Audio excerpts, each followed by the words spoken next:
Paz do Senhor, queridos irmãos. Pode tomar os vossos assentos, por gentileza. Glória a Deus. Hoje nós iniciaremos o Salmo de número 112 e, se Deus assim o permitir, concluiremos hoje. Salmo 112 é composto por 10 versículos. É um salmo acróstico, assim como o Salmo de número 111, ou seja, um salmo que é formado inicialmente pelas palavras do alfabeto hebraico. E hoje nós vamos falar esse salmo maravilhoso. O salmo anterior, ele falava muito da glória de Deus refletida na criação. Este salmo ele vai falar da glória de Deus refletida através dos seus filhos, através do homem, da mulher, do servo, da serva, do justo que teme ao Senhor. Às vezes nós falamos tanto, a glória de Deus manifesta, através da sua criação, mas nos esquecemos que a glória de Deus também se manifesta através dos seus filhos. Aleluia! Porque nós somos filhos da luz, e a luz brilha no meio das trevas. Glória a Deus por isso. Então nós vamos ver um pouquinho desse salmo maravilhoso que retrata sobre justamente a glória de Deus manifestada através dos seus filhos, do seu povo, coisa linda. Salmo de número 112 nos diz assim: aleluia! Você pode dizer aleluia? Glória a Deus! Como é feliz o homem que teme o Senhor e tem grande prazer em seus mandamentos. Olha o que acontece com esse homem. Seus descendentes são poderosos na terra, serão uma geração abençoada de homens íntegros. Grande riqueza há em sua casa, e a sua justiça dura de vez em quando, para sempre, aleluia. Glória a Deus. A luz raia nas trevas para o íntegro, para quem é misericordioso, compassivo e justo. Feliz é o homem que empresta com generosidade e com honestidade conduz os seus negócios. O justo jamais será abalado, para sempre se lembrarão dele. Não temerá más notícias. Seu coração está firme, confiante no Senhor. Aleluia. O seu coração está seguro e nada temerá. No final, verá a derrota dos seus adversários. Reparte generosamente com os pobres, a sua justiça dura para sempre. Seu poder será exaltado em honra. O ímpio o vê e fica irado. Range os dentes e definha. O desejo dos ímpios se frustrará. Glória a Deus. Glória a Deus. Que salmo maravilhoso. Poderia colocar o tema do salmo para mim, por gentileza? Glória a Deus. Olha o que eu disse para vocês. Como é o tema, irmãos? A glória.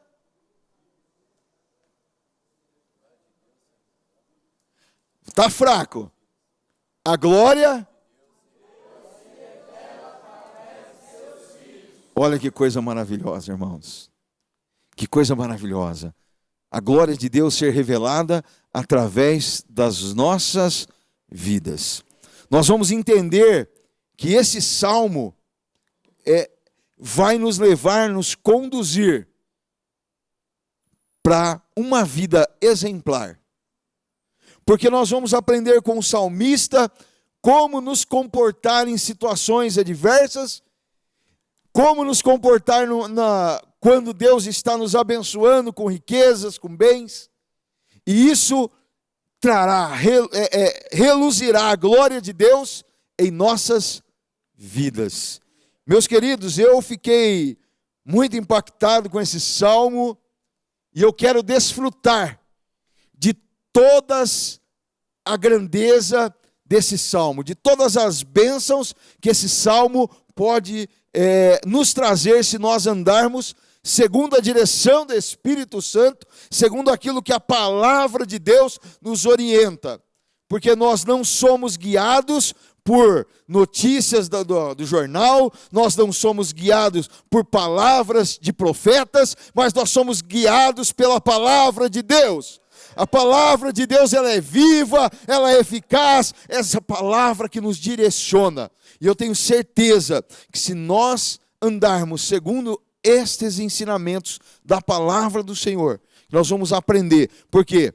Aprender mais alguns, né? Nós já temos aprendido durante toda a nossa caminhada com Jesus, dia após dia, alguns ensinamentos. E hoje nós vamos aprender mais um pouco, ou talvez relembrarmos um pouco desses ensinamentos que a palavra de Deus nos traz. Aleluia. Irmãos, sabemos que verdadeiramente todas as coisas estão na mão do Senhor, Ele controla tudo. E eu tenho plena convicção que Deus quer que os seus filhos desfrutem do melhor, que os seus filhos sejam abençoados. Mas isso não quer dizer que o pastor Wesley concorde com a teologia da prosperidade e que nem você não vai ter luta, não vai passar por aflições. Não, nós podemos passar por tudo isso, por lutas, aflições, percas, perda da liberdade, mas a Bíblia nos diz que com todas essas coisas, nós ainda seremos mais do que vencedores, muito mais do que vencedores. O apóstolo Paulo, irmãos, teve a sua vida, em sua vida perseguições, foi maltratado, perseguido, sofreu açoites, foi caluniado, naufrágios, picada de cobras, de serpente. Paulo sofreu grandes coisas que nós olharíamos e diríamos assim: olha, pô, esse camarada é amaldiçoado, né? O que esse camarada tem que acontece tantas coisas ruins com ele? Mas na verdade Paulo estava no centro da vontade de Deus. E Paulo entendia isso. Mesmo que ele estava no momento de aflição, ele entendia que Deus o estava abençoando, que Deus estava com ele, que ele não estava sozinho. Quando ele esteve diante do imperador lá em Roma, pela primeira vez, ele diz que nenhum irmão esteve ao seu lado, mas o Senhor estava com ele e livrou ele da mão do imperador. O imperador teve que absolvê-lo e soltá-lo. Foi posto em liberdade. Passado mais um período, ele foi preso novamente e morreu. Mas Paulo sabia, as palavras de Paulo que ele deixa relatada na carta aos Filipenses, capítulo de número 1, versos 20 e 21, nos diz assim: aguardo ansiosamente e espero que em nada serei envergonhado. Pelo contrário, com toda a determinação de sempre, também agora Cristo será engrandecido em meu corpo, quer pela vida, quer pela morte, porque para mim o viver é Cristo e o morrer é prejuízo, é lucro. Glória a Deus, aleluia. Então Paulo tinha essa convicção, que ser abençoado, ele poderia ser tanto preso como solto, tanto vivendo como morrendo. Paulo sabia que em todas essas coisas ele era mais do que vencedor. Vamos para o verso de número 1. Aleluia! Como é feliz o homem que teme ao Senhor e tem grande prazer em seus mandamentos. A primeira palavra aqui que nós iniciamos é aleluia, ou seja, Deus seja louvado. Glória a Deus. Então o salmista, irmãos, engrandece a Deus, mostrando que seguir ao Senhor, que temer a Deus, trará grande prazer à pessoa. Ou seja, não importa a circunstância que você esteja vivendo hoje, não importa a perseguição que você esteja passando, se é privação, não importa o que você esteja passando. Se você estiver com o Senhor, quão feliz você será. Por quê? Porque você entende que você não está sozinho. Quando nós observamos os homens naturais, Eles estão felizes só quando está dando tudo certo. Agora o cristão, ele vai estar feliz em todos os momentos. Não vou dizer que você não vai ter momento que você não vai chorar, que você não vai dobrar o seu joelho e não vai ter palavras. Se eu falar isso, eu vou estar mentindo, porque eu faço isso. Tem momentos que a gente dobra o joelho, que a gente não tem nem palavras. Mas tem uma coisa, nós temos a convicção de que nós não estamos sozinhos.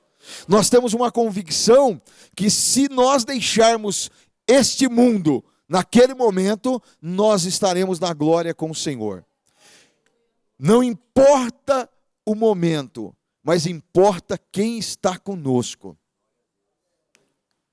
O salmista diz, ainda que eu ande pelo vale da sombra da morte, ainda que eu ande, não temerei mal algum. Quer dizer, eu posso até passar pelo vale da sombra da morte, mas não é isso que vai me trazer o desespero, não é isso que me vai trazer a angústia para o coração, porque eu sei que eu não estarei sozinho. Então o salmista ele começa dizendo aqui, olha, aleluia, como é feliz o homem que teme o Senhor e tem grande prazer em seus mandamentos. Esse temor ao Senhor não está ligado a ter medo de Deus, viu, irmãos? Não é ter medo de Deus, não.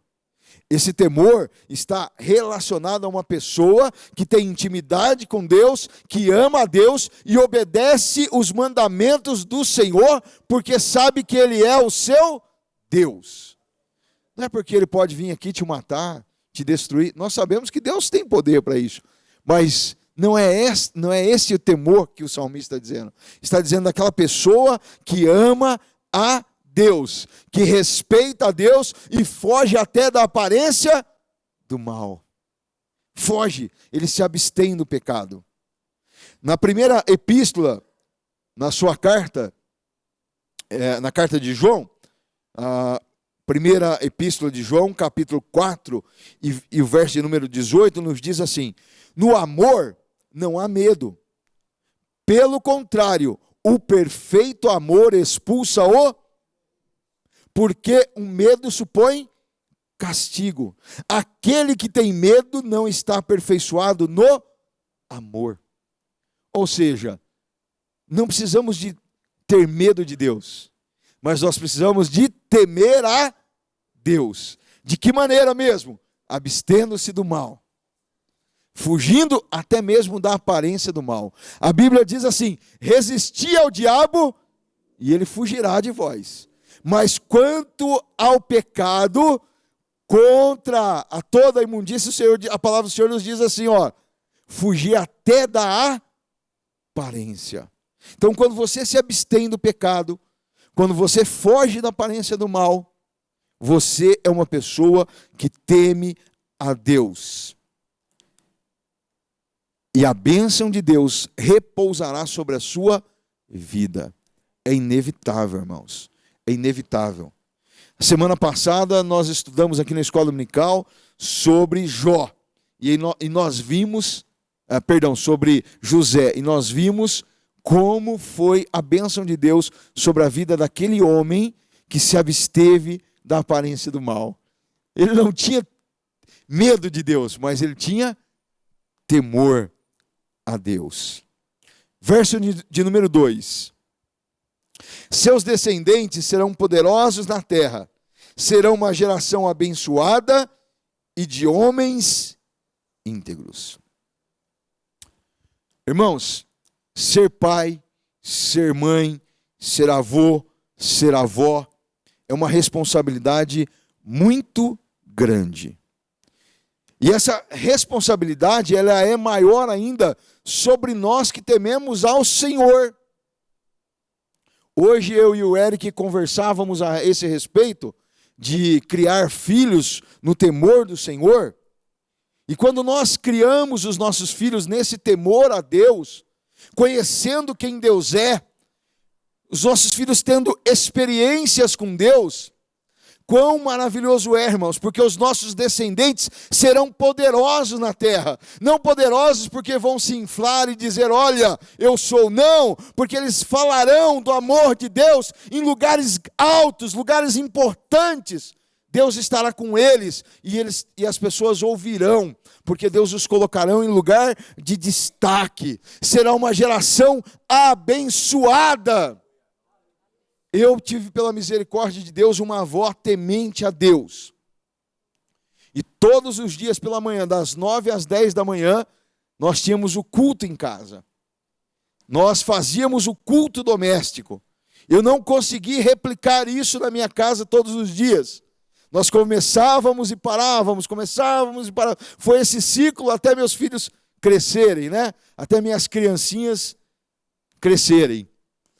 Mas eu tive essa oportunidade de ter uma avó que me colocava todos os dias para orar, para aprender a palavra de Deus e decorar também a palavra de Deus. Eu tive essa oportunidade. E eu vou falar para vocês, irmãos, foi uma bênção para a minha vida. Pastor Wesley viveu no mundo um período, mas eu não consegui ficar lá no mundo, porque eu conhecia a Jesus e aquilo ali me incomodava. Até o dia que, e mesmo com as minhas palavras, eu dizia assim, eu não volto mais para a igreja. Mas o dia que o Senhor me chamou, não teve resistência, né?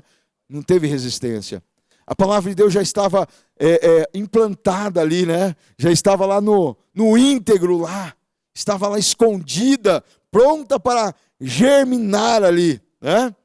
E eu tenho um exemplo na Bíblia, irmãos, que eu quero falar com os irmãos, que se nós analisássemos esse homem como pastor, como missionário, como pregador, nós reprovaríamos o exemplo desse homem. A Bíblia fala sobre um homem chamado Noé, e ele pregou aproximadamente 100 anos. Quantas almas ele ganhou? Nenhuma, só a sua família. Ô, que pregadorzinho ruim, né? Mas, irmãos, os seus filhos conheciam quem era o seu pai. Quando aquele homem disse para os seus filhos, nós vamos construir uma arca, porque Deus mandou eu construir, seus filhos não questionaram. Nenhum disse assim, ó, papai está louco. Agora, você acha que Deus falou com ele? Que é isso? Não, aqueles jovens, apesar de serem jovens, casados, eles disseram, olha, eu conheço meu pai. Eu sei quem é meu pai. Se meu pai está dizendo que falou com Deus, ele falou com Deus mesmo. Se meu pai está dizendo que vai acontecer essas coisas, olha, eu vou ouvi-lo porque eu tenho certeza que vai acontecer. Ou seja, Noé havia estruturado a sua família nos caminhos do Senhor. Assim como ele era um homem que temia a Deus, ele conseguiu passar para a sua geração o temor ao Senhor. Ele conseguiu incultar dentro dos corações dos seus filhos que havia um Deus criador dos céus e da terra e que esse Deus havia falado com ele. Que coisa maravilhosa, irmãos. Que coisa linda é quando o homem, ele tem um chamado de Deus, ele entende esse chamado e ele consegue mostrar para a sua família e provar que ele é um servo de Deus e que a sua família deve segui-lo. Tem aquele exemplo negativo daquele pregador que na igreja ele pregava e os irmãos ficavam todos alegres e tal. Aí a sua filha, papai, vamos mudar aqui para a igreja? Por quê? Não, porque aqui na igreja o senhor é uma pessoa tão bacana, né? Lá em casa o senhor é diferente, né? Imagine, né?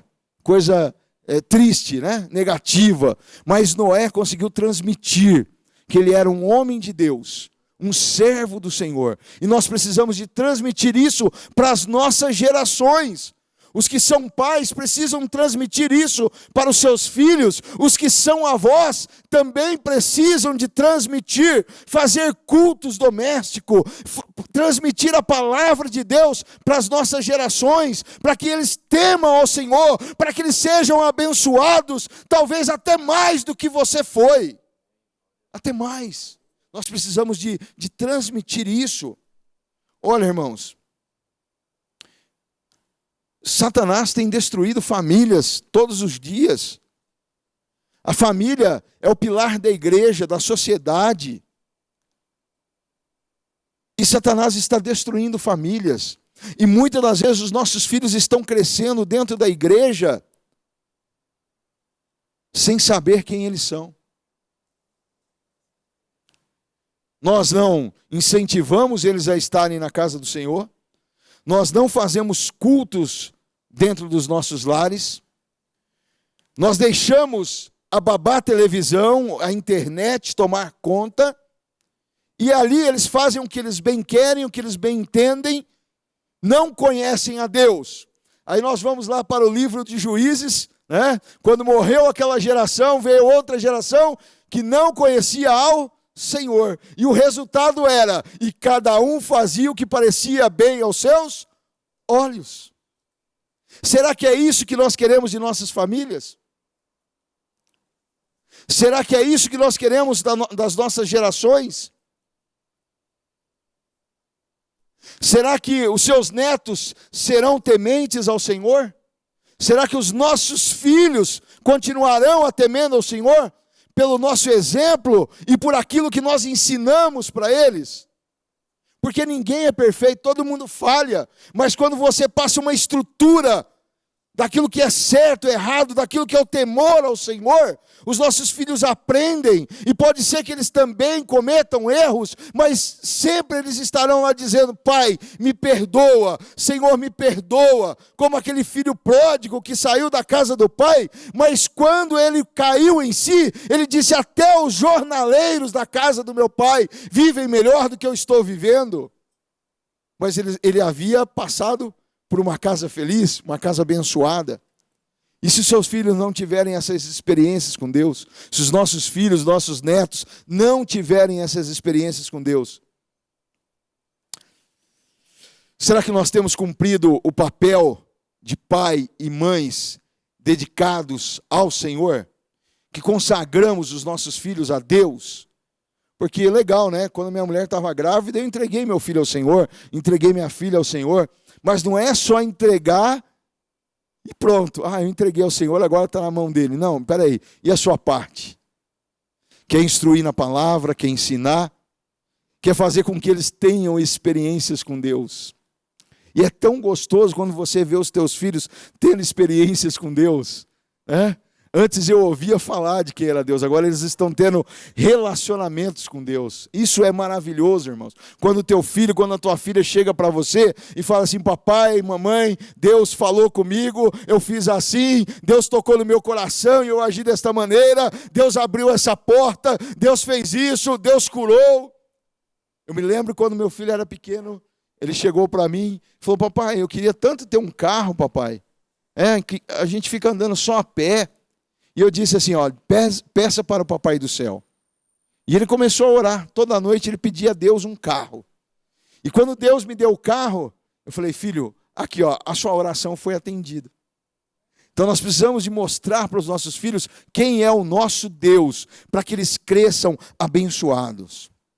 Eu quero fazer algumas perguntas nessa tarefa tão difícil que nós temos de educar os nossos filhos. Será que nós somos pessoas confiáveis? Será que eu tenho sido uma pessoa confiável? Será que meu filho pode confiar em mim como os filhos de Noé confiaram nele? Olha, o papai disse realmente aquilo. Será que temos desempenhado o nosso papel como Noé? De ensinar os nossos filhos, as nossas gerações, de quem é o Deus que nós servimos, irmãos? Porque se você não ensinar, a faculdade vai ensinar para eles quem é o Deus que não existe. Os professores estarão preparados para dizer para eles: olha, o que você já ouviu falar é uma história da caronchinha, e vão fazer de tudo para menosprezar Deus e o seu Filho Jesus Cristo. As universidades estão preparadas para isso.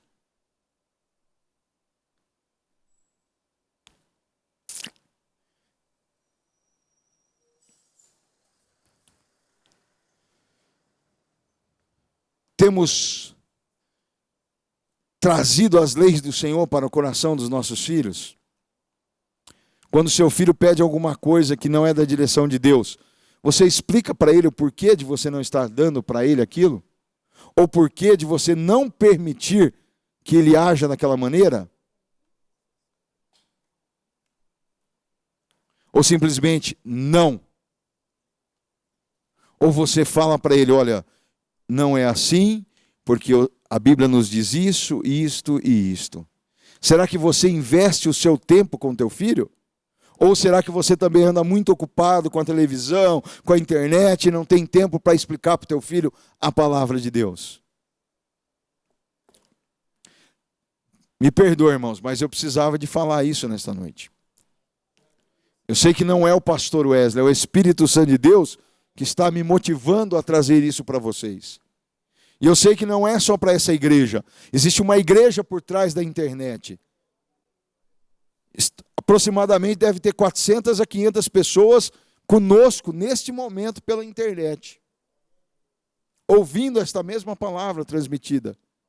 E eu creio que Deus está falando aos nossos corações, para que nós possamos ter famílias abençoadas, para que a nossa geração seja uma geração que a hora que as pessoas olharem para elas, reflitam a glória de Deus. Verso número 3. Grande riqueza há em sua casa, e a sua justiça dura para sempre.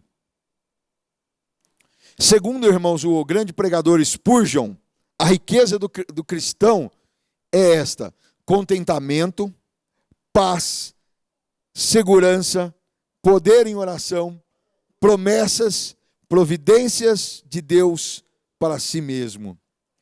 E o apóstolo Paulo, no livro ao Timóteo, 1 Timóteo, capítulo número 6, dos versos 6 ao 11, nos diz assim: de fato, a piedade com contentamento é grande fonte de lucro, pois nada trouxemos para este mundo e dele nada poderemos levar. Por isto, tendo o que comer e com que vestir-nos, estejamos com isto satisfeitos. Os que querem ficar ricos caem em tentação, em armadilhas e em muitos desejos descontrolados e nocivos, que levam os homens a mergulharem na ruína e na destruição. Pois o amor ao dinheiro, não é pois o dinheiro, é o amor.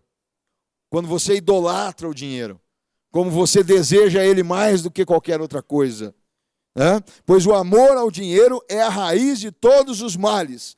Algumas pessoas, por cobiçarem o dinheiro, desviaram-se da fé e se atormentaram a si mesmas com muitos sofrimentos.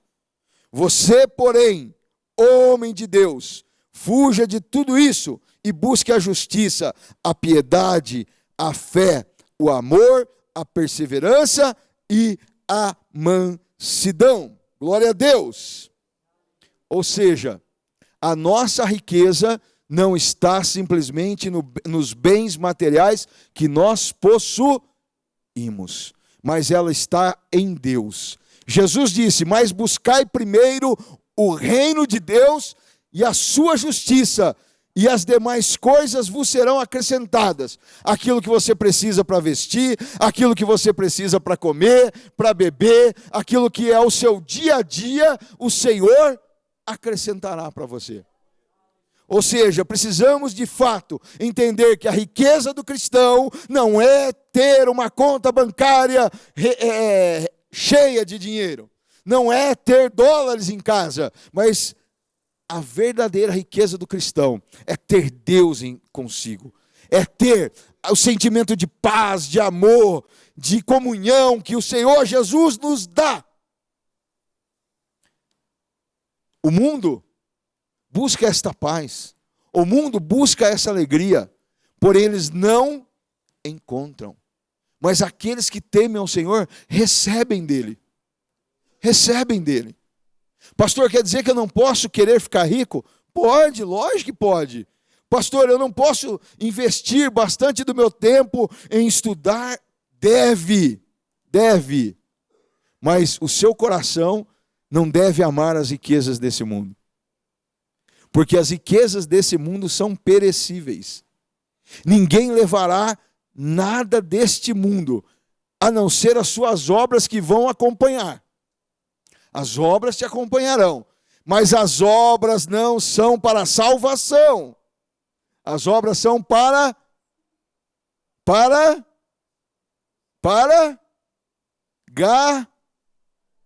galardão. Obras não são para a salvação. Obras são para galardão. Certo? Então lá no céu, nenhum cristão vai entrar porque era bonzinho. Olha, pastor, eu mereço entrar no céu. Não. Ninguém vai poder dizer que entrou no céu por merecimento. Nós entramos porque Jesus morreu por mim e por você.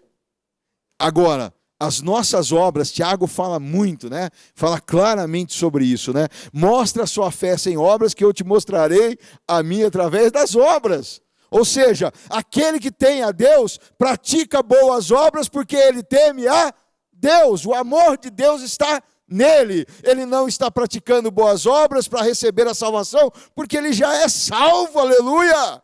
Glória a Deus! Coisa maravilhosa, irmãos. Nós praticamos porque realmente somos servos de Deus. Glória a Deus! Versículos 4 e 5. A luz raia nas trevas para o íntegro, para quem é misericordioso, compassivo e justo. Feliz é o homem que empresta com generosidade e com honestidade conduz os seus negócios. Irmãos, olha o que a palavra de Deus está nos dizendo. Como é maravilhoso que o homem íntegro, porque ele não vive na escuridão. Ou seja, a luz raia nas trevas. A luz de Deus brilha para quem? Para os homens íntegros. Íntegros, misericordiosos, compassivos e justos. Esses dias eu recebi um e-mail bonito falando sobre o farol, a função daqueles faróis, né, na beira do mar, né, em lugares onde havia bancos de areia, onde havia rochas, quando ainda não existiam os navegadores de GPS nos navios, né, quando as cartas náuticas ainda não eram tão boas quanto as modernas. Então existiam aqueles faróis, e aquele farol conduzia o navio por caminho seguro, para que ele não encalhasse e nem batesse nas rochas e viesse a afundar. A palavra de Deus é essa luz para nós. E essa luz brilha para nós quando nós estamos dentro da vontade de Deus, quando nós andamos de forma íntegra, quando nós somos misericordiosos, quando nós somos justos, quando nós emprestamos com generosidade, quando nós conduzimos os nossos negócios com honestidade, né? O irmão vai lá levar o carro para arrumar lá com o pastor Wesley.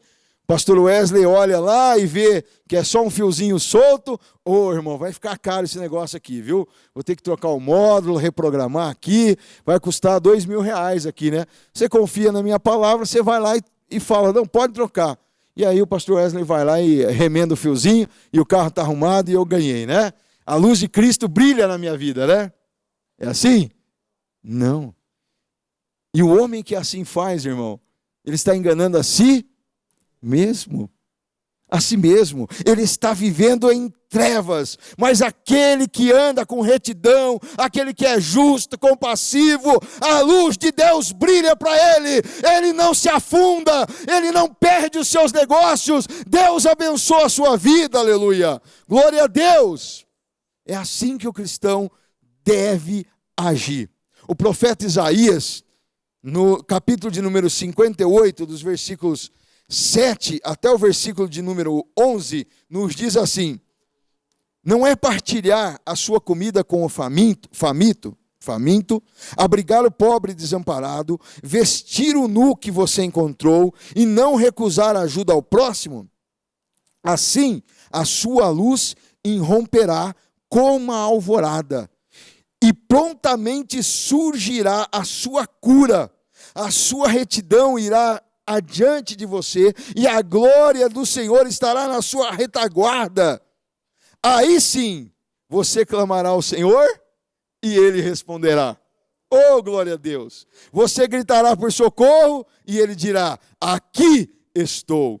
Se você eliminar do seu meio o jugo opressor, o dedo do acusador e a falsidade do falar, e se com renúncia própria você beneficiar os famintos e satisfazer os anseios dos aflitos, então a sua luz despontará nas trevas e a sua noite será como meio-dia.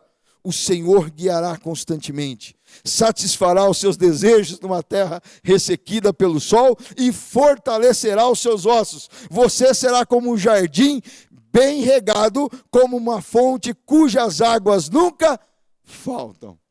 Meu irmão, que coisa linda! Se nós nos atentarmos para os ensinos da palavra de Deus, nós seremos homens e mulheres bem-sucedidas, aonde quer que nós formos. E a Bíblia está dizendo aqui que mesmo num lugar deserto, o Senhor satisfará os desejos dele. Eu contei aqui já para essa igreja algumas vezes, e eu estou sentindo de Deus de contar mais uma vez. Então, vou falar mais uma vez. Aquele que não conhecia ainda, vai ficar conhecendo. O que já conhecia, vai reforçar. A minha esposa chegou para mim certa vez e falou que queria comer favos de mel. Porque ela se lembrou de quando estava grávida do John, ela comeu favo de mel e ela queria novamente comer favo de mel. E aí eu disse para ela, mulher, ó, pede para o seu pai lá de cima, porque o seu marido não tem como. Onde que eu vou arrumar favo de mel aqui em Campinas? Tá bom. Fui trabalhar no dia seguinte, chegou um cliente lá para mim, Wes, tudo bem? Sentou na minha mesa, começou a bater papo. E aí, você gosta de mel? Gosto. E de favo de mel? Também, opa, gosto. Minha mulher ama favo de mel. Então, eu fui para o sítio, lá em Rio Preto esses dias, eu trouxe uns favos de mel, trouxe uns mel, peraí que eu vou lá em casa buscar e já te trago. Não, eu vou lá buscar. Não, imagina, eu vou lá buscar e já te trago aqui. À tarde eu pego lá na sua casa. Não, pode deixar que eu vou lá. É caminho da minha casa, a casa dele, né? Mas ele foi lá na casa dele, buscou o mel, trouxe os favos de mel dentro de um tupperware. E aí eu liguei para minha esposa e falei para ela, mulher, você não vai acreditar. O que foi? Você não imagina o que eu tenho aqui. Não sei. Mel e favo de mel. Ou seja, aquilo que ela tinha me pedido à noite, o Senhor providenciou. Um ímpio, um espírita, que é meu amigo, não conhece a Deus, foi lá na casa dele, buscou, trouxe, porque Deus ouviu o pedido da minha esposa. Então, ou seja, irmão, você não precisa de fechar a tua mão. Abra bem a sua mão. A minha esposa sempre foi uma mulher assim que quando a gente saía e sabia da necessidade de algum irmão, ela era a primeira a querer resolver. Quando você abre mão, irmão, de você e quer abençoar outras vidas, o Senhor também te abençoa, meu irmão.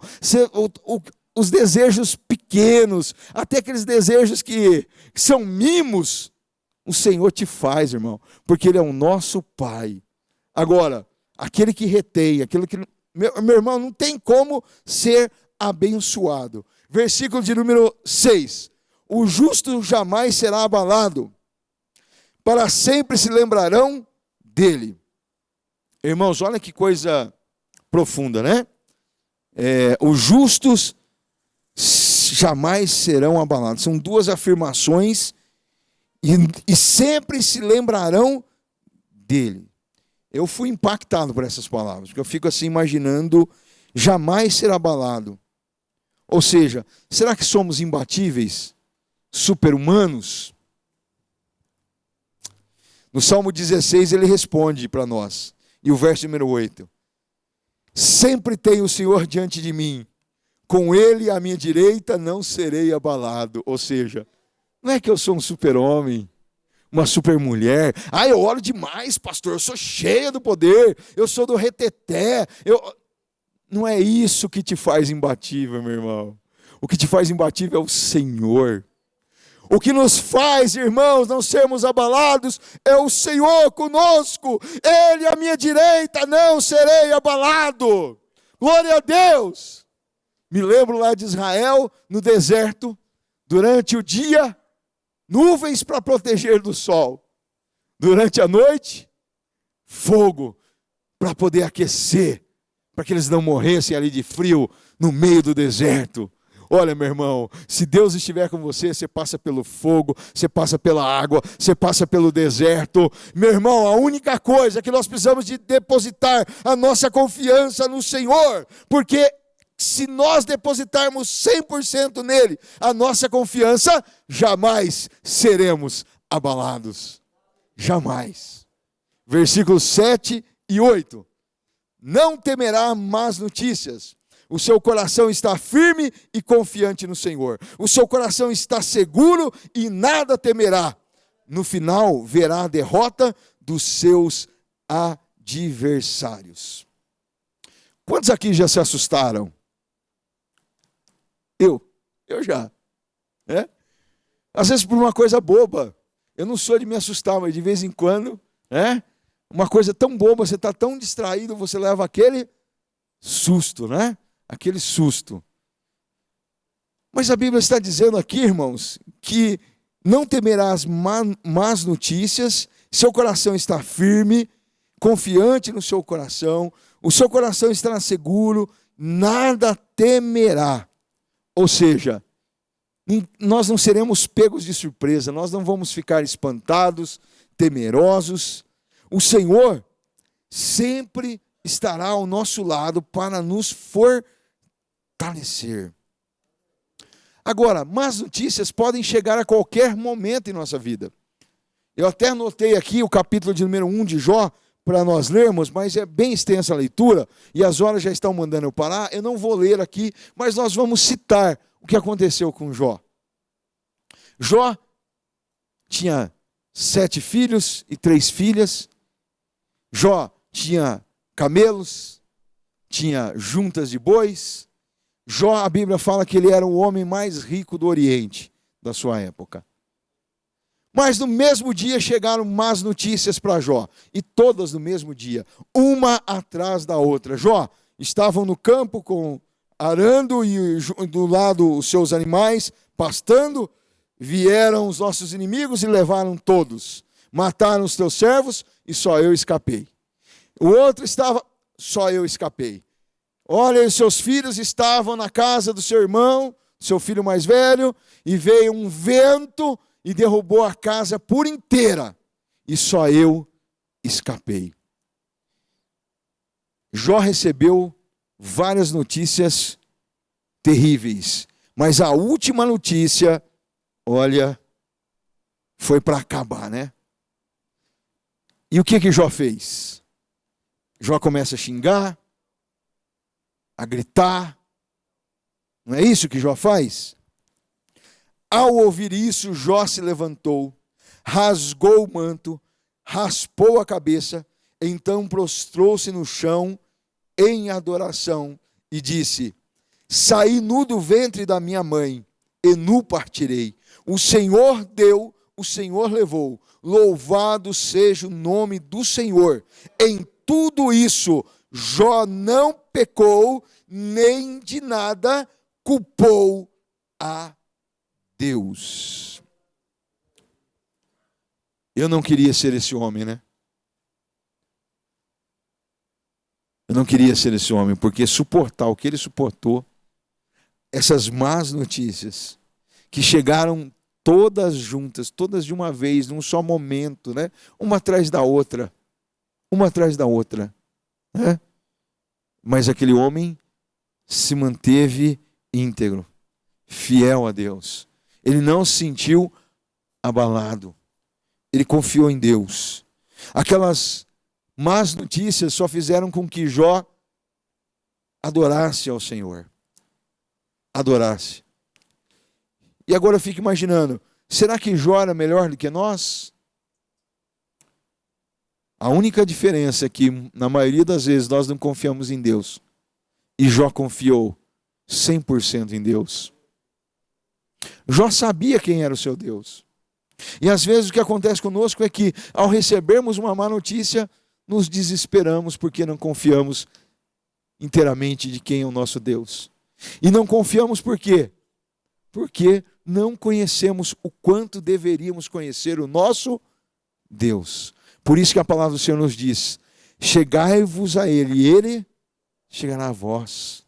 Nós precisamos de ter estas experiências com Deus.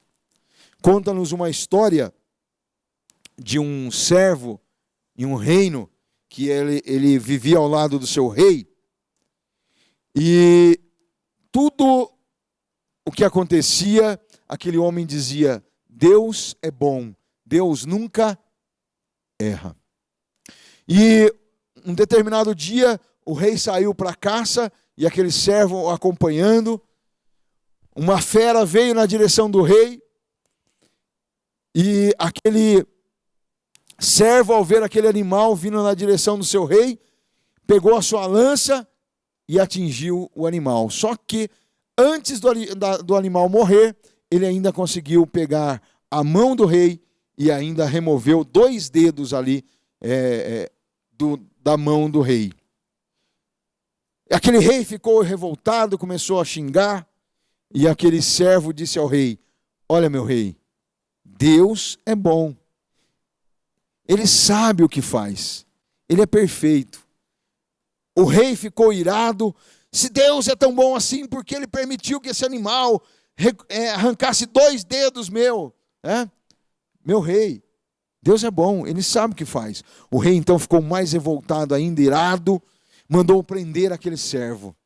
Passado alguns meses, o rei sai para caçar novamente, e durante a caçada, uma tribo indígena captura aquele rei e leva ele para ser oferecido em sacrifício aos seus deuses.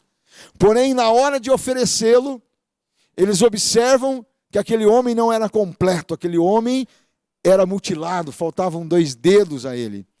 Eles rejeitaram a oferta e liberaram aquele rei, dizendo que ele não servia para a oferta. Chegando no palácio, o rei imediatamente mandou soltar aquele servo que havia ficado preso ali por aqueles meses. E aquele servo disse: olha, Deus é bom, Deus é perfeito, Ele sabe tudo o que faz.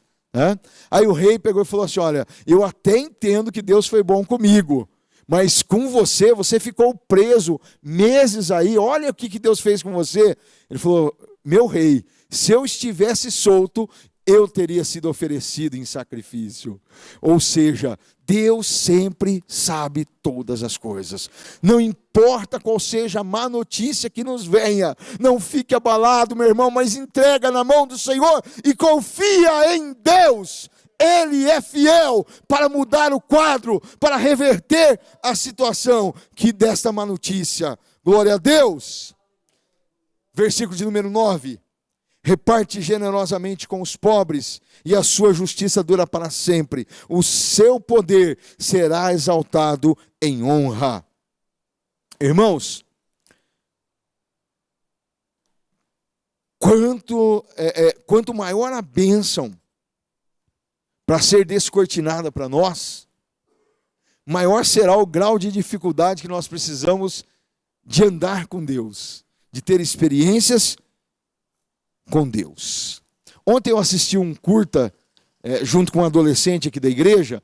Ele me perguntou umas coisas a respeito de Deus, e eu assisti um curta com ele, que é Ilha das Flores. Alguém já deve ter assistido esse curta-metragem, é brasileiro, questionando a existência de Deus, E na verdade ninguém quer questionar as ações humanas. Porque o que a palavra de Deus está dizendo aqui, olha, reparte generosamente com o pobre. Quem quer repartir com o pobre? Ninguém quer repartir. Mas a Bíblia está nos ensinando, olha, reparta generosamente com os pobres e a sua justiça dura para sempre. O seu poder será exaltado em honra. Ou seja, não é que você será exaltado, mas Deus, como eu disse no começo, Deus será exaltado através da sua vida. As pessoas olharão e dirão: olha, este homem, essa mulher é uma mulher de Deus. Agora, as pessoas querem ir na contramão dos ensinos divinos e querem questionar a existência de Deus. Se Deus existe, por que Ele permite tanta miséria? Se Deus existe, por que Ele permite tanta guerra? Sendo que deveriam questionar: se eu sou a semelhança de Deus, por que eu vou fazer guerra? Por que eu vou acumular riquezas só para mim? Por que eu não serei generoso com as pessoas? Por que eu não repartirei com o pobre?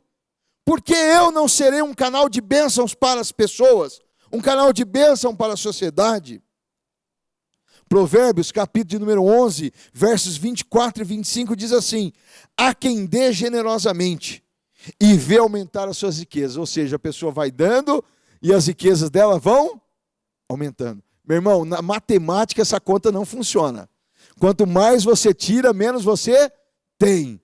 Certo? Na matemática humana é assim. Eu me lembro quando a gente aprendia matemática na escola, você tem 2 laranjas. Você dá uma laranja para o seu amiguinho. Com quantas laranjas você ficou? Com uma. Essa é a matemática humana.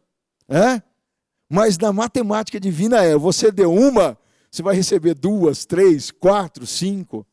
Essa é a matemática celestial. Nunca para de aumentar. Pastor, mas eu não ganho nada de alguém. Você já deu alguma coisa para alguém? Porque tem pessoas que gostam de falar assim: eu nunca ganhei nada. E o que você já deu para alguém? Será que já foi generoso com alguém? Hoje eu não tenho, mas e quando você tinha? Hoje você tem e nunca deu nada porque nunca recebeu. E está esperando receber. Não vai receber, meu irmão. Na matemática de Deus, olha, está aqui, ó. Há quem dê generosamente e vê aumentar as suas riquezas. Acabou. Ponto final. Aumenta. Outros retêm o que deveriam dar e caem na pobreza. Ou seja, a pessoa tem muito, mas não dá nada para ninguém. E mesmo ela não dando nada para ninguém, os seus bens diminuem. A Bíblia diz, olha lá no versículo 25 agora, hein? O generoso prosperará. Quem dá alívio aos outros, alívio receberá. Ou seja, a matemática de Deus é essa, meu irmão. Você quer ser abençoado? Seja generoso, você vai prosperar. Se você tem pouco, reparta o teu pouco. Se você tem muito, reparta mais. E você vai ver aumentar. Eu vou contar mais uma experiência aqui que eu já contei. Estou precisando de experiências novas, né? É que tem certas experiências que não dá para a gente contar, irmãos. Mas eu vou contar só mais essa experiência para nós encerrarmos aqui. Eu estava passando por uma dificuldade financeira muito grande, pastoreando uma igreja, e eu falei a mesma coisa aqui naquele dia: pastor não pode falar da sua situação para os membros da igreja, né? Como é que eu ia falar para os irmãos que eu estava passando por dificuldades financeiras, que em casa praticamente não tinha nada, né? Que pastor é esse? Que fé é essa que ele fala que não tem na casa dele, né? E aí ligou um irmão para mim e falou: pastor, tem um irmão aqui que está numa situação dessa, será que o senhor não tem uma cesta básica lá na sua igreja para doar? Eu disse para ele: tenho sim, irmão, tenho sim, vamos lá. Só que eu não tinha carro. Falei para ele: você me pega no posto de gasolina, em tal lugar assim, nós vamos até a congregação, pegamos e tal. Aí, irmãos, nós fomos para a congregação que eu pastoreava, peguei aquela cesta básica. Enquanto eu estava fazendo a cesta básica, eu falei: Senhor, eu não tenho nada em casa, e eu estou levando para o meu irmão. Deus, cuida da minha família, Senhor, me ajuda. Com aquele desespero, porque contas atrasadas. E aí, peguei aquela cesta, colocamos no carro do irmão, levamos até a casa daquele irmão, ele não estava, pulei o muro, coloquei a cesta na porta da casa dele e fomos embora. Só se ele assistir para ele saber que fui eu, né? Senão ele não vai saber que fui eu que coloquei aquela cesta. Glória a Deus por isso. E fui para casa. Contei para minha esposa: olha, levamos lá na casa do irmão fulano de tal e tal, assim. Presbítero com muitos filhos, estava passando uma dificuldade financeira muito grande. E aí No dia seguinte fui trabalhar. Primeiro momento que eu chego no trabalho, vem um clientão, que é cliente meu até hoje. Ele é cliente nosso lá nessa empresa que eu estou há quase 20 anos já que eu estou lá, e ele é cliente todo esse tempo. E ele chegou, enfiou um envelope no meu bolso, falou: isso aqui é um cafezinho para você, Wesley. Oh, obrigado e tal, né? E aí ele foi embora. E eu fiquei trabalhando, e quando foi 11 horas da manhã, eu fui até o banheiro e vi o envelope no bolso do meu jaleco, né? E aí peguei aquele envelope, e quando eu fui ver, R$1.000. Isso há uns 12 anos atrás. Eu liguei para ele, opa, quase que eu falei o nome dele, né? Falei: oh, mas não, é isso aí mesmo, eu senti de te dar isso e tal. Eu falei: muito obrigado e tal, né? Agradeci ele, já liguei para minha esposa: mulher, se prepara, nós vamos fazer compra, liga lá para o sogrão, avisa lá para emprestar o carro que nós vamos para o mercado. Né? Já paguei as contas que estavam atrasadas e tudo mais. E este homem, eu só contei a minha situação para ele há uns 4 anos atrás, 5 anos atrás, que eu contei a situação para ele que eu estava vivendo naquele momento. Falei para ele: você se lembra aquele dia que você me deu aquela caixinha gorda? E nunca mais ele me deu outra caixinha daquela, irmãos. Foi a única, viu? Foi a única. Né? Você se lembra aquela vez? Lembro. Falei: rapaz, não tinha nem comida em casa. Falou: mas por que você nunca me falou isso? Eu falei: não precisa. Deus sabe. Ele te usou para me trazer. Amém, irmãos? Então, meu irmão, confia no Senhor, não importa as circunstâncias que você esteja vivendo hoje. Deus é bom, é maravilhoso, Ele é fiel, Ele cuida de nós nos mínimos detalhes. Para encerrar, versículo de número 10, irmãos. Depois em casa, leia a carta aos 2 Coríntios, capítulo de número 9, dos versículos 9 a 11. Versículo 10 aí, irmãos, para nós encerrarmos. O ímpio o vê e fica irado, range os dentes e definha. O desejo dos ímpios se frustrará. Olha, irmãos.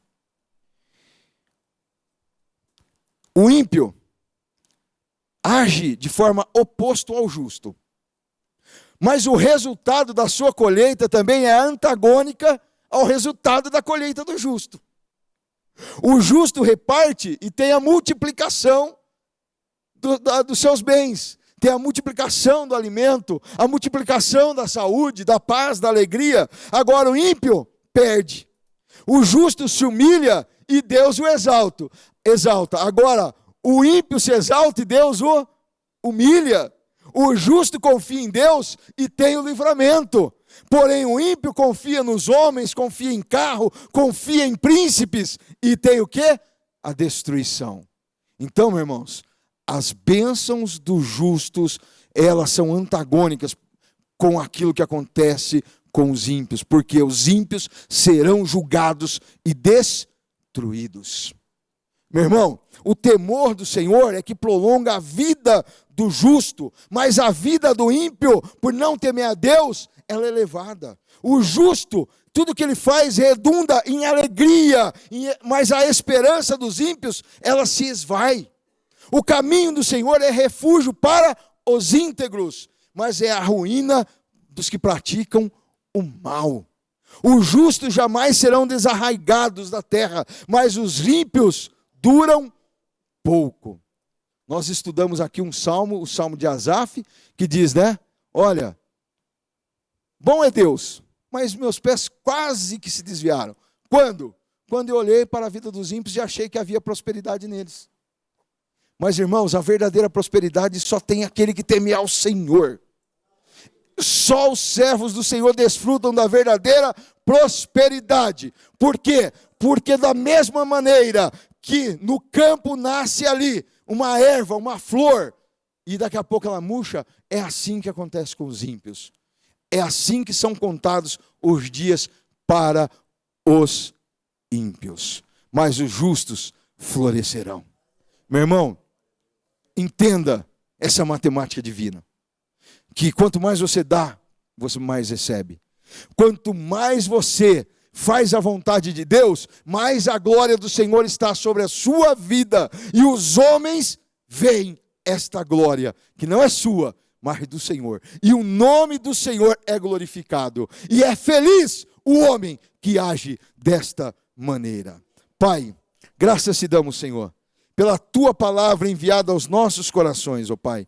Sabemos, ó Deus, que a tua palavra é tudo o que nós precisamos para viver nesta vida e sermos prósperos, abençoados, viver, ó Deus, uma vida feliz, uma vida, Senhor, não longe dos problemas, mas uma vida em que nós sabemos que mesmo no meio das lutas, das tempestades, o Senhor está conosco, ó Pai. Obrigado por nos trazer esse entendimento, ó Pai. Obrigado por nos revelar coisas profundas e ocultas, ó Pai. Coisas que os sábios dessa terra não entendem, os matemáticos não compreendem, mas, Senhor, aqueles que temem ao Senhor recebem a orientação para viver, ó Pai. Despede a tua igreja em paz, ó Pai. Que os seus filhos possam levar esta palavra em seus corações e que esta palavra, meu Deus, permaneça, Senhor, viva neles, ó Pai, por todos os anos da vida deles, ou até que o Senhor venha, meu Pai. Em nome de Jesus,